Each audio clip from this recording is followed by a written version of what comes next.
Tapi pun, selamat pagi, pemirsa Berita Lampung kembali hadir menjumpai Anda. Bersama saya, Iin Hermayani.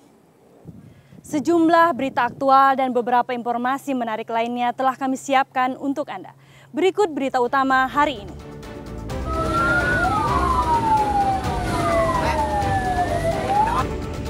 Gegara buang api puntung rokok sembarangan, sebuah gudang rongsok di Bandar Lampung ludes kebakaran.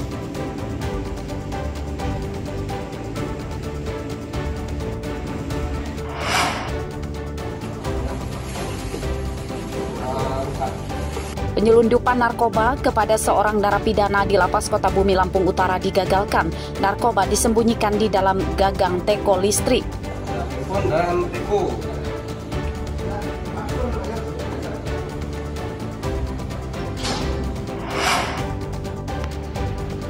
Program pemutihan pajak kendaraan di Lampung diperpanjang hingga 6 Desember 2025.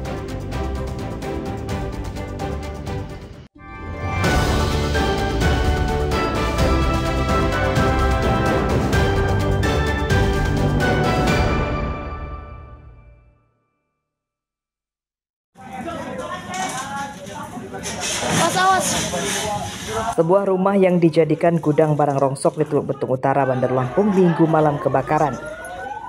Api cepat membesar akibat di dalam rumah banyak bahan-bahan yang mudah terbakar seperti kardus dan plastik.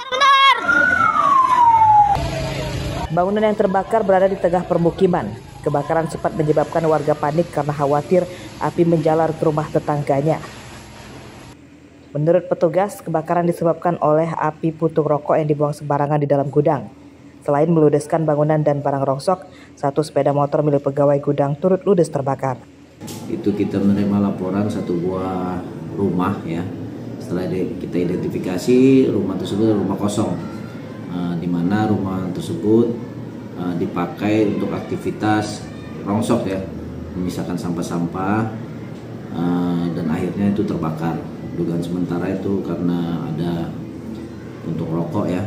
Jadi rumah tersebut habis seluruhnya terbakar, berikut satu buah sepeda roda 3. Sementara itu, menurut petugas pemadam kebakaran dan penyelamatan, selama hari Minggu telah terjadi 3 kasus kebakaran yang meludeskan satu rumah, satu bengkel sepeda motor, dan satu warung. Kebakaran bengkel disebabkan tersambar api pembakaran sampah dan kebakaran warung disebabkan korsleting listrik. Kebakaran di 3 lokasi itu tidak merenggut korban jiwa. Jeffrey Arifin melaporkan dari Bandar Lampung.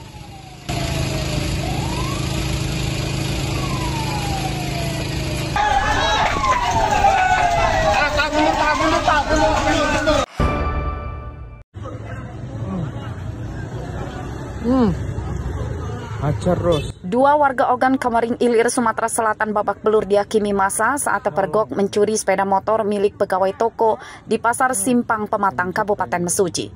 Oleh warga, tersangka kemudian diserahkan ke polisi. Tersangka bernama Johan dan Bayu Rizky. Dari penangkapan keduanya, polisi menyita 1 sepeda motor tersangka dan 2 kunci T. Wah, benar telah terjadi peristiwa pencurian sepeda motor di Pasar Simpang Pematang, tepatnya di depan BRI. Telah terjadi pencurian sepeda motor yang dilakukan oleh 2 orang, yaitu seorang bernama JH dan juga NB.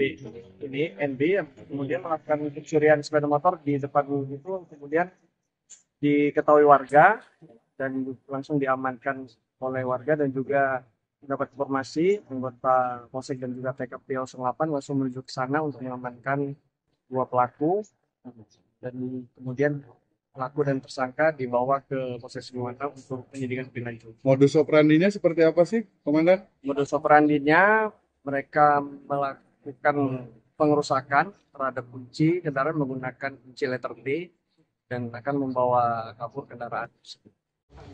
Pencurian motor terjadi saat korban sedang bekerja melayani pembeli.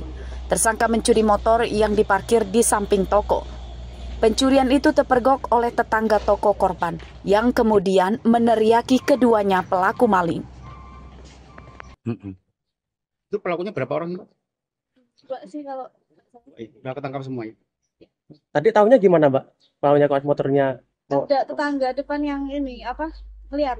Jadi ya pada ikut ngejar juga. Posisi lagi apa tadi? Terus lagi melayani pembeli Oh gitu ya. Mbaknya kerja di mana, Pak? di toko frozen. Oh, di toko frozen. Motornya di mana posisinya itu, Pak? Posisinya di samping sebelah sate berkarasa.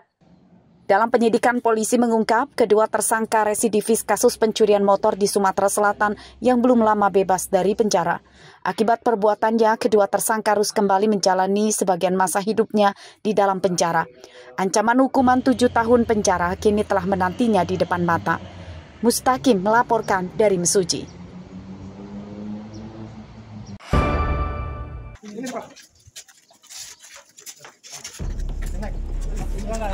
Fakta baru terungkap dalam kasus pembunuhan Trivinalia, wanita umur 32 tahun, warga perumahan Kedamaian Asri Mandiri, Tanjung Karang Timur, Bandar Lampung. Korban rupanya tewas akibat dianiaya secara brutal oleh mantan suaminya, Beni alias Ayung, menggunakan 2 bilah pisau dapur dan cobek batu. Dari hasil visum yang diterima polisi pada Senin siang, ditemukan 63 luka tusukan senjata tajam di tubuh korban dan banyak luka memar bekas penganiayaan menggunakan cobek batu. Dilakukan pemeriksaan oleh tim penyidik kami, Polres Bandar Lampung, bahwa hasil otopsi adalah luka tusukan sebanyak 63 tusukan. Jadi hasil otopsi juga korban meninggal akibat luka tusuk yang diberikan. Kemudian tim penyidik sudah menetapkan mantan suaminya sebagai tersangka pembunuhan. Untuk sejauh ini motifnya itu, Pak, memang sakit hati atau gimana? Jadi untuk motif yang disampaikan hasil pemeriksaan adalah sakit hati, bahwasanya antara korban sudah mempunyai hubungan dengan pria lain. Rumah korban kini kosong sebab setelah bercerai, ia tinggal sendirian. Menurut tetangganya, korban dan tersangka menikah pada tahun 2021 dan belum dikaruniai anak. Sehari-hari, korban berprofesi sebagai pengelola usaha biro jasa.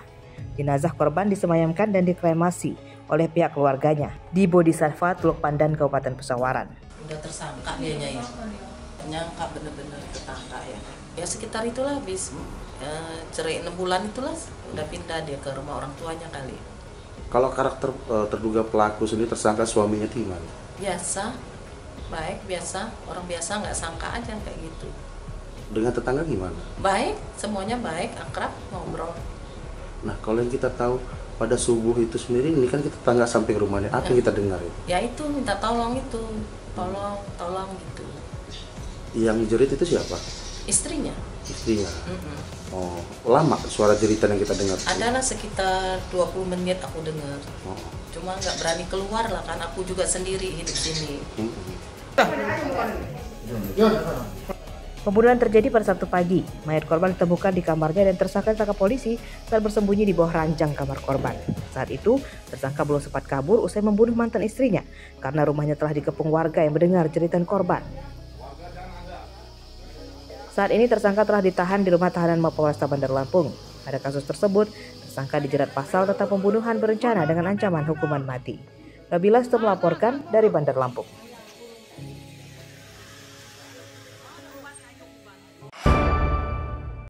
Sehat, Bang. Enggak sehat. Ya, pasti nekat benernya kayak gitu, Bang.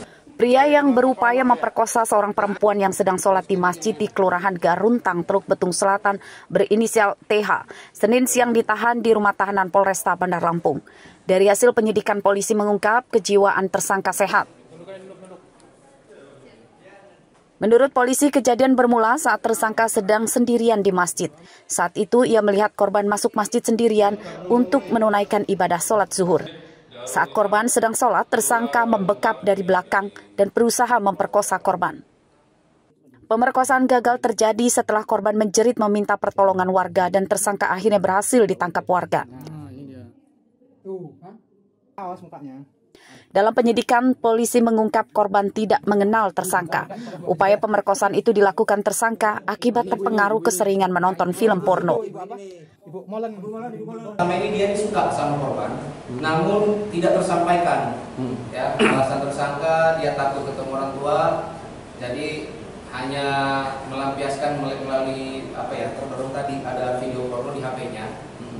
dan dia lebih pada saat itu sendiri korban yang disukainya ini. Ada saat itu juga lah dia hilang dan mengambil kesempatan. Begitu. Kalau untuk korban sendiri ibu rumah tangga seperti apa?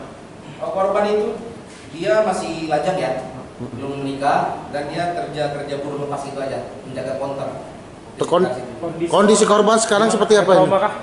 Kondisi korban. Ya kalau kondisi korban kita bilang trauma ya, memang trauma ya, akibat dari kejadian ini kaget, merasa kaget. Namun alhamdulillah perlahan nanti mulai stabil gitu. Tadi kita sudah periksa keluarganya gitu. Untuk kondisi kejiwaan tersangka sendiri, apakah gangguan jiwa ODGJ atau gimana Pak Kapolsek? Tidak ada, kondisi tersangka sangat-sangat normal ya. Ponsel tersangka dan hasil visum luka lebam korban dari rumah sakit disita polisi sebagai barang bukti.